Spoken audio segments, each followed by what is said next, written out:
Wake that ass up. Early in the morning. The Breakfast Club. Morning, everybody. It's DJ NV, Charlamagne the Guy. We are the Breakfast Club. We got some special guests in the building. My guys. You might have heard them on Sirius XM Fight Nation 156 weekdays 12 to 3, so they got to get up out of here because they got to get to work. Their real job. Or you might have seen them on The Zone. On The Zone? On the Zone boxing show. And, That's right. I used to like the pull-up. Y'all don't do the pull-up as much no more. Oh, man, we kind of got sued, you know what I'm saying? We running up on cats in their job, you know. I don't know. It's coming back. It's coming back, though. Okay. Well, ladies and gentlemen, Barak, welcome. Thank you. Thank you. It's a pleasure to be here. Great week to have y'all because, man, they always like to throw around the term fight of the century. I'm not going to say century because it's 100 years. But Right. This is the best fight of at least the past, 20? I say 24 years. In my opinion, Trinidad De La Hoya was probably the last fight with two undefeated fighters in their prime where people didn't really know who was going to win. Mm-hmm. So, 1999. I mean, they say fight of the century, and they've been watching boxing for 100 years, you know. Nobody's been watching boxing. Come on. But we know in our era, this is the most important fight out there, you know, when you got the best fighting the best. And think about it. When anybody complain about boxing, they only talking about that one fight. Yeah. That's all they talking about. Yeah. The one to see that one. That one, yeah. So who y'all got for the fight? Earl Spence. We going. Let's jump right into it. Jump right into it. It's difficult for y'all because y'all actually have relationships with these people. Man. Yes. It's super hard. I mean, especially those two dudes, you know what I mean? Like, there's a few guys that we were closer to. Normally, I don't give predictions, but regardless, in this particular one, it is 50-50 for real. Really? Yeah. Like, everybody that says it, they be like, all right, I think Errol Spence going to win. But Crawford a dog, though. Or they think, I think Crawford going to win. But Errol Spence ain't no joke, though. So it's hard to just be definitive on who you think is going to win because you know the other one could win. We know who Charlamagne thinks is going to win. Yeah, well, Charlamagne is Saying squeezing. Earl we for heard. years, man. Yeah. And I love Bud. No doubt. To your point, exactly. No I could never be like, oh man, Terrence Crawford ain't. He's a beast. He's an animal. But you said for years, but as the years gone on, have you swayed a little bit and said, like, maybe this fight is going to be tougher than I thought? No, I think it's going to be a tough fight. I still think Earl wins, though. Why? Because he's bigger? I think because he's bigger, and I think eventually he's just going to wear him down the longer the fight go on. That's just my personal opinion. And everybody always says things like, unless Bud, that could happen, but Bud might knock him out early. I'm like, Bud ain't knocking out Earl Spence early, bro. Right. I don't think that's happening, but I think that neither one of them is for the fighter like the other. I agree. You know what I mean? And then Terrence Crawford, he can't just be pushed to the side as someone that's going to lose easily because he's the most dominant in that division. He's actually knocking everybody out. You know what I mean? So he got a 100% knockout rate in that division. So it's going to be tough for Spence to stop Bud. Let me ask you a question. If you were on either one of these brothers' teams, would y'all do this fight? And the reason I say that is, boxing has changed a lot, right? Everything is undefeated, right? Everybody wants to be undefeated since Floyd. So obviously after this fight, unless it's a draw, somebody's going to have an L, right? Somebody's going to have one loss, which is going to affect a lot for them. Would you recommend, if you were in any one of them teams, to take that fight? I mean, first off, we need to change that narrative about that undefeated record. Yeah, Floyd spoiled the game. And in the 80s, I mean, people talk about it all the time. The Hagler, Hearns, Durans, those dudes lost. People still wanted to watch them fight again. And for this particular fight, there's a rematch clause. So if either guy wins, they're going to fight again. They're going to fight again. So we're going to see these guys fight twice. And if the fight is competitive and they fight again, maybe we'll start changing that, that mindset and be okay with taking risks. But yeah, obviously this fight has to happen. There's no way I would say no. Oh, yeah. If I was in anyone's corner, I'd say you definitely have to have this fight. This is the legacy fight that everybody wants to see. And it's like, if you think about the most respected fighters of all times, they all got losses. That's right. Just because Floyd was popular and he didn't have no loss, but he's, people don't love him as much for some reason as the other fighters because they didn't see him with no rivalry. We love the Gaddis, the guys like Muhammad Ali who had an actual rivalry. You know what I mean? And that's what we want to see. So we don't mind if you lose, come back and win. It's kind of better being called a two-time champion after a loss than undefeated, which is kind of strange. Yeah, that whole Floyd thing, I mean, I talked about this the other day. Sugar Ray Robinson went 40-0, lost one fight, and then won another 89 straight fights. Yeah. So, I mean, I think that whole Floyd 51-0 thing is a little bit, a little too much talked about. Is the person who wins this fight the face of boxing? The face. I would say they're the best fighter in the world right now because it's like the number 1 fighter fighting the number 3 fighter or whatever you got them on your list.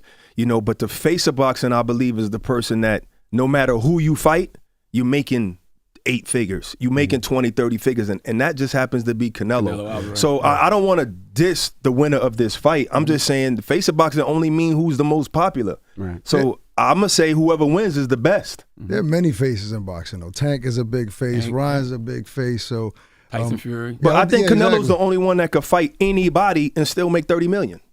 True. Literally. Nobody else could do that. Even though I heard Ryan just made $30 million on because that he fought fight. Tank. Tank is popular. Yeah. You know what I mean? I feel like Tank is the person since Floyd who culturally has a lot of impact. Absolutely. You know what I mean? Like he brings in a lot of casual, I think, boxing fans. Absolutely. Especially black ones. And I don't think we get our culture supports boxing enough because they're always complaining about we want to see a particular fight. They want to see a certain fight.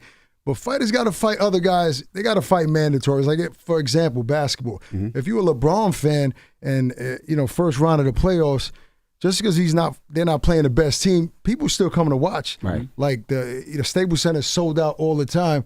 So what's wrong with you watching one of your favorite fighters fight a mandatory? Maybe he's not the guy that you want to see him fight right then and there, but, he has to fight certain fights to get to that point. So we complain too much about, and plus the piracy. I don't want to get into that. That's what's really hurting. That boxing. really hurts.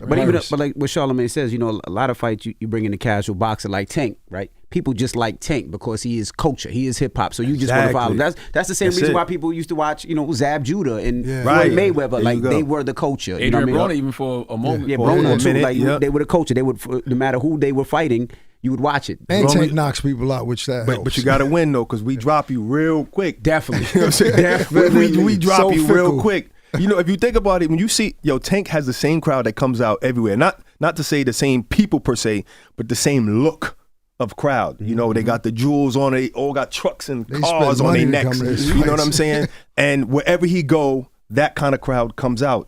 This crowd don't normally watch boxing. You could tell. This crowd don't normally watch, so he's tapped into that hip-hop community, that black community that only he, at the moment, can bring out. That's why I'm saying, even with this week, man, it's like a holiday. I can't wait till Saturday. My God. But I'm like, you don't hear nobody planning no fight parties or anything like that. You know what I mean? It's crazy. It's almost only hardcore, in your mind, only hardcore fans like this is the Super Bowl. It should be like the Super Bowl right now. You're right. Absolutely. But it's the personalities. Look at Errol. These dudes, they're soft-spoken. That's true, too. They're not braggadocious. They don't bring that bravado. They do it in the ring. And I think that's the problem. Like, can't we appreciate what they're doing in the ring? Do they have to be that grand outside the ring for us to pay for the pay-per-view? Yeah, what really makes something big is the people around it that's supporting it. When Tank and Ryan was fighting, you've seen so many influencers, whether they're artists, whatever, athletes, posting about it. Even though those same people probably know about this fight, they're not as anxious to post about it. Kawhi Leonard, you guys know that dude's personality outside basketball, right? He has none. Right. But they love him on the court. And they, you know what I'm saying? He gets paid top dollar. Exactly, that dude. So why can't we do that with our sport? What do y'all think the current state of boxing is? Like, is it gaining more popularity? You know what I mean? Because of networks like The Zone and what Showtime is doing, ESPN investing in the sport. What y'all think? I think it has more eyes on it now because so many networks are willing to broadcast it, but I can't say popularity. I think we lost a big crowd, and we lost that crowd to MMA. And to be truthful, I think boxing is like the only sport where race is involved and it's acceptable.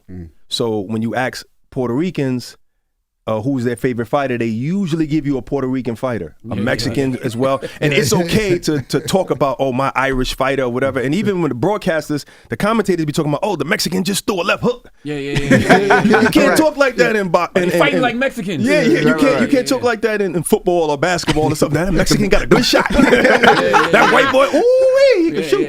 You know what I'm saying? No, you can't talk like that. So it's like everybody wants to see a champion that looks like them. Subconsciously, and some people, are open about it. So when you don't have a white champion or white men dominating in the sport, they kind of gravitate away from it. So you're saying the broadcasters won't say, look at that black fighter, throw that left hook. No, that won't be said. That they don't say. They're not They'll gonna say say that. anything They're not else. gonna say it. They don't say black and white, but they'll say Irish. They'll say stuff like but that. you know what I'm mentioned saying? before, like you can't say, I like Tank because he's a black fighter. Right. People will complain You about got to that. be It'll bold to taboo. say. Floyd Mayweather said something like that. He said, well, obviously I'm going to go with the African-American fighter. Yeah. You know what I'm saying? But people don't normally say that. So I just feel like the white fans that used to be the go-to fights, that used to watch boxing in the 70s, 80s, maybe early 90s, they're watching MMA.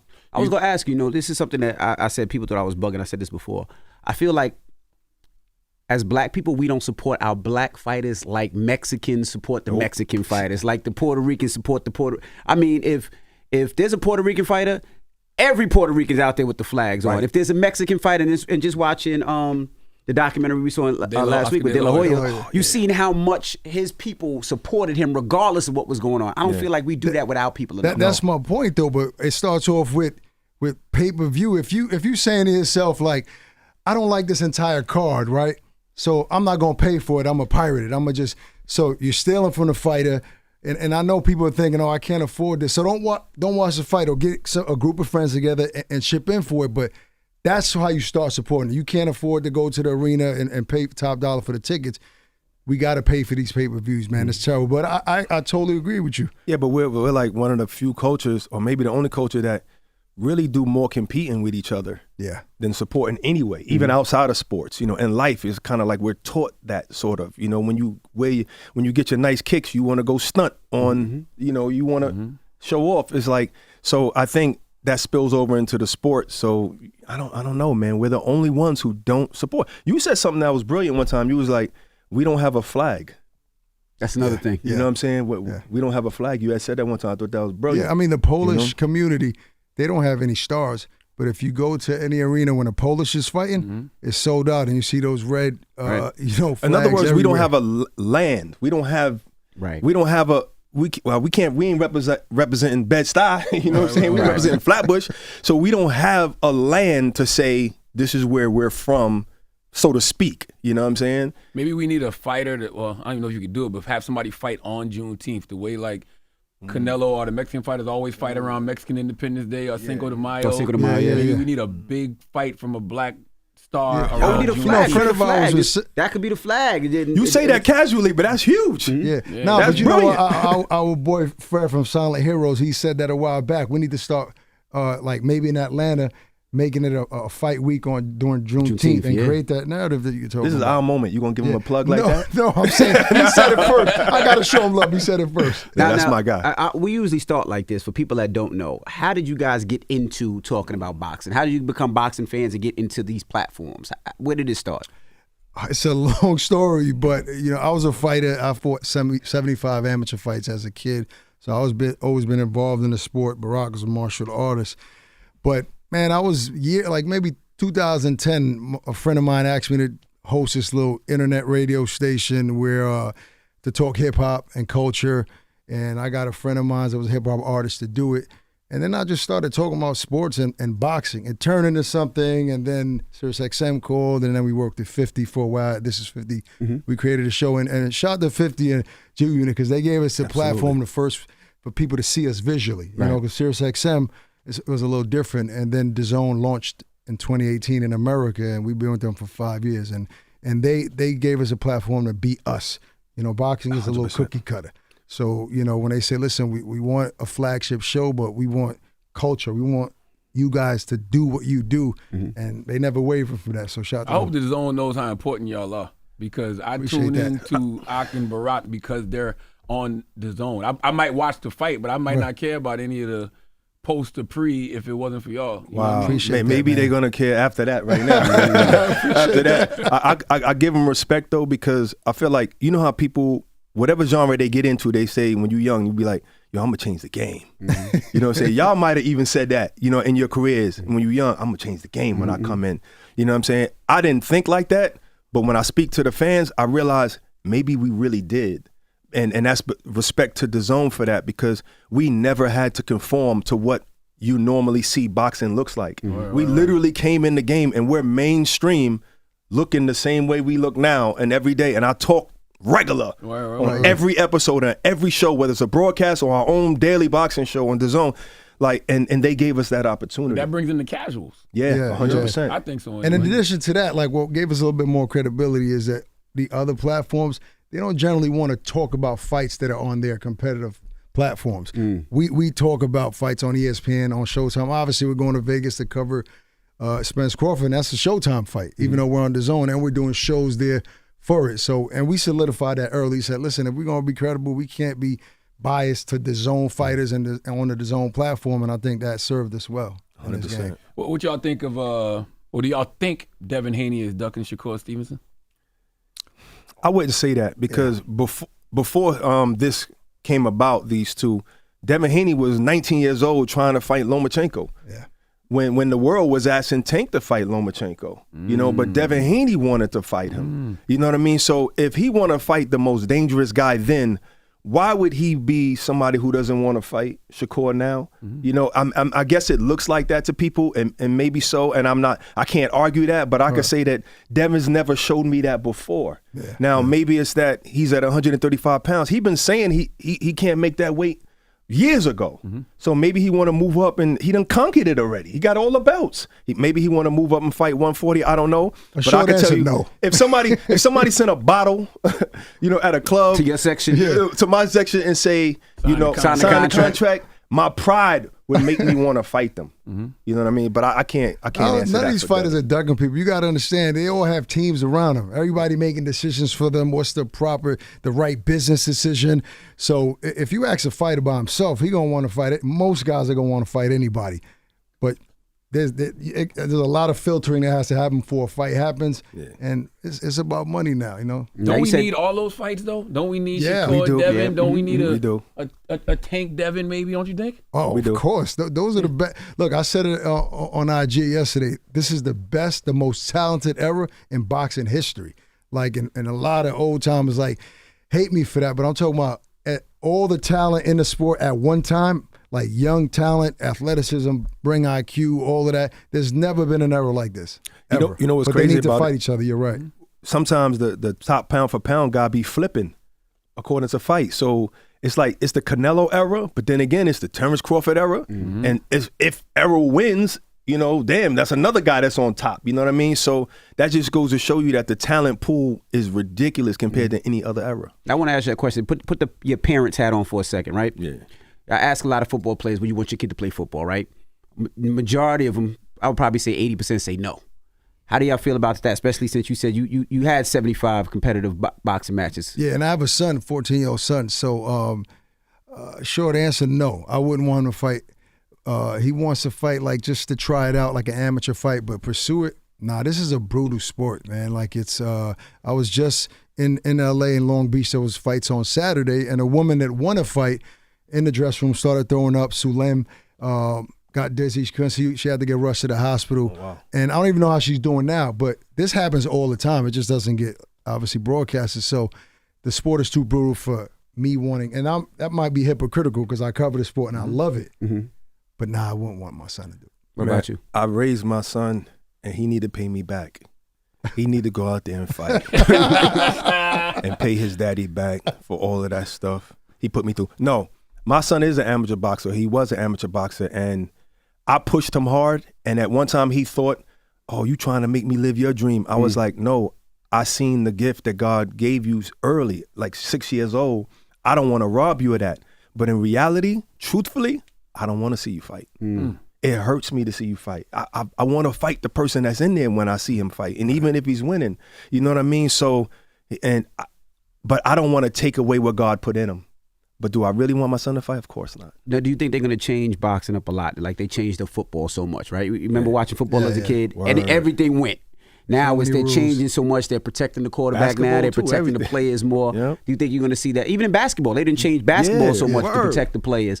Do you think they're going to do that with boxing, and how would that work? Never, because boxing, it's not a league, right? It's the Wild Wild West. There's so many promoters. Every state has a different athletic commission.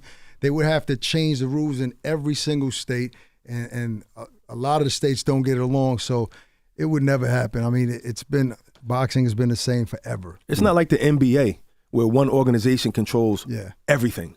You know, this is independent contractors around the world doing whatever the hell they want, and they just got commissions in each state that regulate it with their own rules. So it's kind of tough. You got to make one organization to control over all of it. How do y'all feel about the celebrity boxing? The Jake Pauls of the world, the Logan Pauls. Jake is fighting August 5th against Nate Diaz. Now, I think Jake should get a lot more respect than he's been given because he was doing okay on YouTube. Like he didn't come from poverty. He wasn't broke. So to want to get involved in a sport that is brutal and rigorous, to train 2 months before a fight, and he only has, 6, 7, 8 fights, and people are expecting so much of Jake. They want him to fight a big name. Meanwhile, some of the greatest fighters in the world, at that point in their career, they weren't fighting big names. I just want to see him fight boxers. Yeah, I mean, he's fought. That's all. That's true. He fought He fought one and he lost. Yeah. That's true, but he fought Anderson Silva, who was an MMA fighter, but was also a very skilled boxer and experienced. Who beat Chavez Jr. Right. So, I mean, I don't have a problem with Jake. I thought outside of him doing so much for women's boxing, like with Amanda Serrano and promoting, like he's uplifted women's boxing, and that should have been done a long time ago. Eddie Hearn as well. So I like what he's doing. This is a sport that it's not easy. Even fighting Nate Diaz, even though he's an MMA dude, he can fight. It's still tough. It's still a tough fight. Yeah, I have mixed feelings on that because it's like on one. You said Jake Paul. Now he's different than other celebrity fighters. Other celebrity matches, I definitely don't really want to see. But if that's their lane and they stay in their lane, fine. You ain't taking away from boxing. You know, you're not taking away championship titles and stuff like that. So if you want to put yourself through the grueling training and put your life on the line in the ring, I gotta respect you, whether I want to see you fight or not. And if I don't like it, then I won't watch it. But Jake Paul, I think, is a little bit different because I think he's contributed positively to the sport of boxing. Getting Amanda Serrano paid $1 million, and she was in boxing for years, 7 titles in different divisions, and never made no money. Didn't own a house, didn't own a car. Wow. Now she's a millionaire. She's making millions now, and she's living in Puerto Rico, has a house, has a car, her first car and everything. He changed her life. Yeah. So I ain't never gonna knock Jake Paul. Now I know he crazy outside the ring or whatever, but I don't have to watch that. I'm here to watch boxing. Yeah, but fans complain about the money he's making as well. But you gotta understand, this sport, you kill what you eat, like you eat what you kill. He's bringing an audience in. That's what I was thinking. That brings the crowd. You know, not only that, it's like people want to watch him, so he gets paid. Because a lot of fighters, that's what's messing up the game. They want to be overpaid, but you're not bringing any revenue in. How can I pay you what he's making and nobody is coming to your fights? It's hard. That's the problem. But Jake is earning the money that he's getting. You sound like Oscar De La Hoya. That's what he said. That's what he said no, last week. But that's true, though. You got to look at that side of it. You know what I mean? Guys want to get paid He got paid $5 million. Why am I getting? Yo, you sold 20,000 pay-per-views. Like, how can I pay you? Where's the money He's not coming taking from? your audience. You don't have the audience. Right. Yeah. He's bringing his audience to your world. You should be happy. What do y'all think about the exhibition matches that Floyd keeps doing? I don't think nothing because I don't really watch those. I don't watch it. You know, in the beginning, of course, I'm a huge Floyd fan. So in the beginning, but after a while, I'm not watching that. Last fight was a McGregor fight. It was a spectacle. But I'm not into those Floyd fights at all. But I'm saying he could do what he want because he's Floyd. Right. He already paid his dues. He was on the front line in boxing for us already. After that, that's for people who want to see that spectacle. I got nothing to do with that. Yeah, I still feel like it's a privilege to be in the ring with somebody like Floyd. Even past his career. So it's absolutely. Like, don't just get out of way to. That's how they feel but where's too. the entertainment factor there? Like what Floyd is going to do. I mean, at this age, he's not really knocking guys out. There's no entertainment. Yeah. No, but I get what you're saying. But if Floyd is making $9 million, $10 million, more than that, it can be. It's good for him. Then so how can you tell him not to? But I get what you're saying. Like, we respect you and love you so much. You've done so much. They don't deserve to be in the ring with you. Like, but I also look at it like this, and I know we talk legacy and we talk financials, but I mean, for Floyd to fight for 3 rounds and they give him $9 million and percentages of pay-per-view, and he walks away with $10 million and barely got hit, and he does it 3 times a year, and that's $30 million. It's an easy money grab for him. Yeah, it is. It's good for him. I mean, but who's really watching or paying for the pay-per-view for those fights? I don't know. Watching don't matter. They paying. Yeah. You know so what whoever's saying? doing these cars, they're losing money. Yeah. Maybe. What do you think about UFC fighters turning into boxers? Like dude about to fight Fury. I can't pronounce his last name. Ngannou, Ngannou. yeah. Because they need to get paid. That money, yeah. Because Dana White, and I'm not gonna go on a Dana White I don't want to smash them, but they're not. Whoa, they're getting paid very little. I hope you don't. They're getting paid very little of the revenue they bring in, in the UFC. So I mean, McGregor made more money than he's ever made in fighting Floyd than he did in the UFC. So it's a money thing. That's why they're doing it. On the Francis Ngannou side, I can't say nothing about that because you don't put your life on the line in the cage and you felt like you was underpaid and disrespected, and now you about to make money. But now on the boxing side, Fury, as a boxing fan, I'm like, Fury, you got one belt. Boxing got 4 belts. It is what it is. Mm-hmm. There's a guy out there named Alexander Usyk who has 3 belts. Fight him. That's what I want to see. So I don't like that aspect from that side, but I can't hate on Ngannou trying to get that bag. Well, I wonder why the Usyk fight ain't happened. Was this politics or? Everybody gonna blame each other. I guess the crowd seems to be blaming Fury. Like Fury keeps changing specifications of what he needs in order to have the fight. That's what it seems like. But then again, way before that, Fury is one of those guys that seemed like he would fight anybody. Mm-hmm. It still might happen. You don't know. There are rumors that in Saudi Arabia they want to do a doubleheader: Joshua versus Wilder, Usyk versus Fury. That'll be a large amount of money. And they talking about it might cost them $400 million to put that card together, but Saudi is ready to do it. So that might happen in December. Do you think there should be one undisputed title per weight class instead of having 4?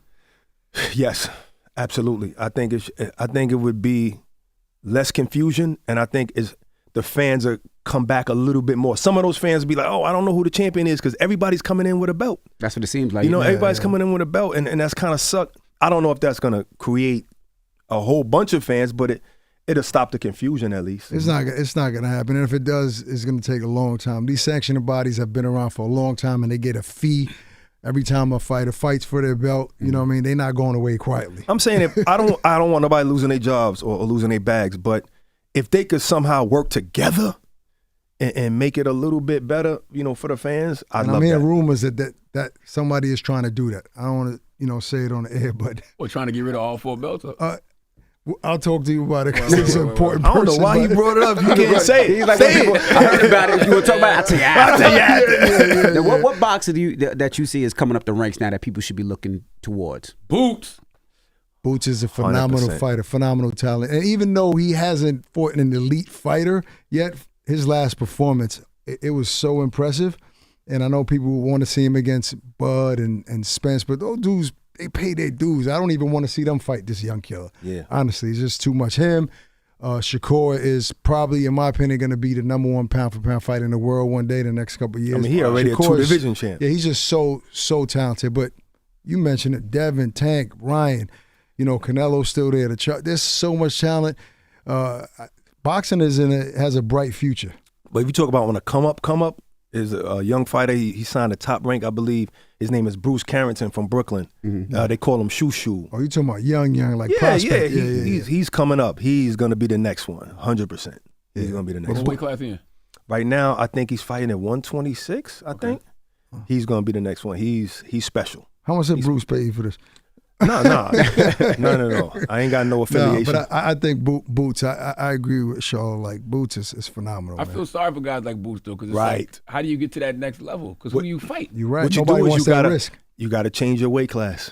Because all this time we were waiting for Terrence to fight Errol, you know what I mean? And if it got too long for you to wait, you just killing everybody around the circle, go to another weight class. You know He's what I mean? almost too good. Like right now at this point, because there's not big reward fighting him. He's not a big star yet, so who's taking a risk to fight a guy like that? So, but we'll see after this fight. Place. We'll see after this fight because the winner, either he's gonna move up to 154 or he's gonna stay and fight like a Boots or Virgil Ortiz or somebody that's still there. You know what I mean? Or fight the loser.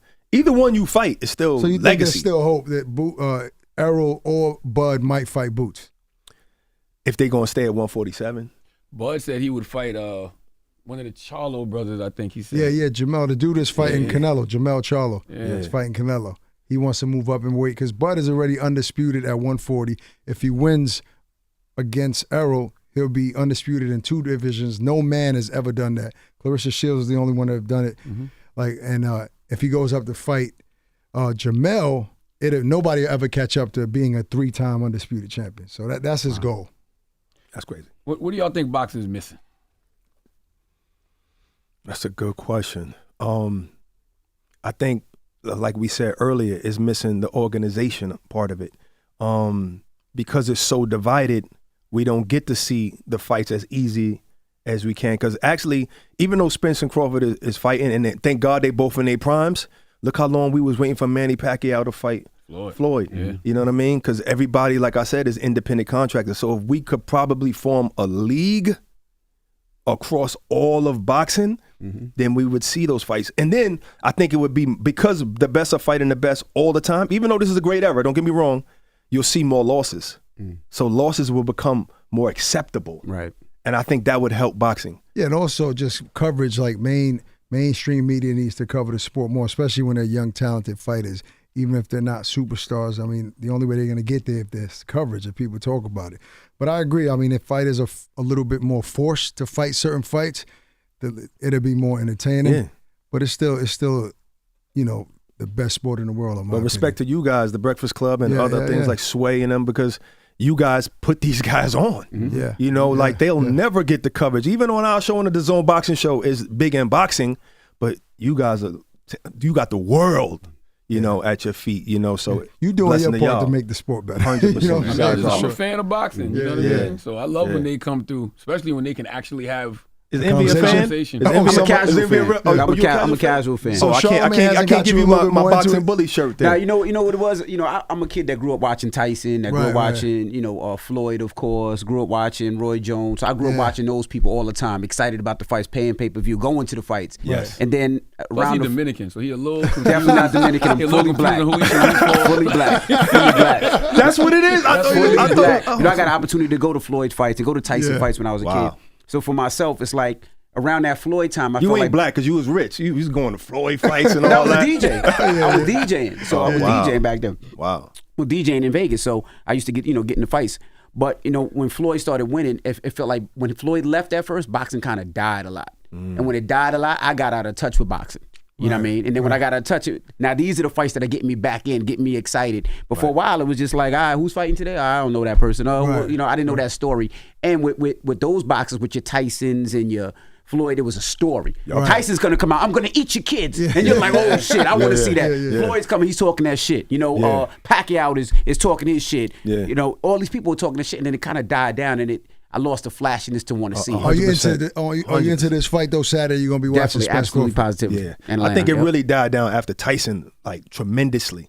You know, and Floyd kind of brought it back a little bit, but it's hard. It's hard to carry the whole sport on your back. But that's the normal mentality of a casual. Like, I don't see those figures like Mike Tyson anymore. That's how they feel, so they don't watch. And Mike was from New York, right? So it meant more. Like I would see Mike in the club, and you would feel, you would hear the stories of him leaving his Rolls Royce at in Harlem and walking out. So you would see that, and you would see him with Bobby Brown. It was like, it was a whole experience. That's true. I feel like sometimes you don't get that experience. And even after Tyson, Zab kind of played that Zab role too was the with the same, culture. yes. He was in the club and all of that. I mean, I think Tank is filling that Yep, void he to is, some yep. degree right now. But the problem is, if we can accept them losing some fights, then they will retain their crowd. They will retain their fans, and they don't, because as soon as Zab lost, it wasn't memes back then, but it was almost like he became a meme. Like, you doing a stanky leg, you lose. But whatever. I also think that fight was one of the fights that was probably one of the tightest fights between Floyd. When Floyd and Zab fought in Atlantic City, that was one of the tightest fights I've seen. I thought Zab was going to win that one. A lot of people did. It was competitive. I was rooting for Zab because I'm from Brooklyn. You know what I'm saying? But I was like, how can anybody beat Floyd?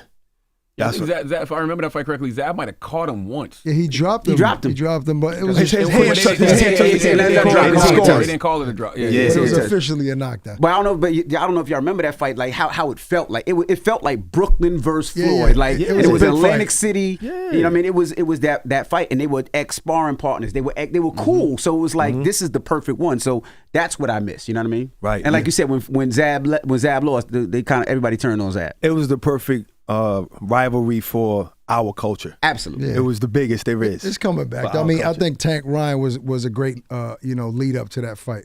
Promotion, they both talk smack, and that's why I did 1.4 million pay-per-view sales. So. This might be the one to rejuvenate. And I hate when people say rejuvenate the sport, because I don't feel like boxing needs any rejuvenation. Right. But I think this is the one that is going to bring a lot more casuals in, because it is two black men. You know what I mean? Like, this is some Tommy Hearns, Haglitz. You know what I mean? But to my point earlier, that competitive, people need to pay for the fight. Let's do it over 1 million pay-per-view sales for this. Yeah. You know, let's support these brothers because they're getting a cut off of that, right? And that's what boxing needs, bro. And I hope and pray that this fight does well in numbers, man. What's it on? Is it on the zone? Showtime. That's on Showtime pay-per-view. Yeah. Got you. All right. Well, Ak and Barak, we appreciate you brothers for joining us. Give me your Instagram and socials, all that good stuff. Yeah, Boxing with Ak, man. AK, Boxing with Ak. And Definitely follow us. I'm Boxing Bully, Barak the Boxing Bully on Instagram. And watch us on The Zone daily. All right. It's The Breakfast Club. Good morning. Thanks for having us. Wake that ass up. Early in the morning. The Breakfast Club.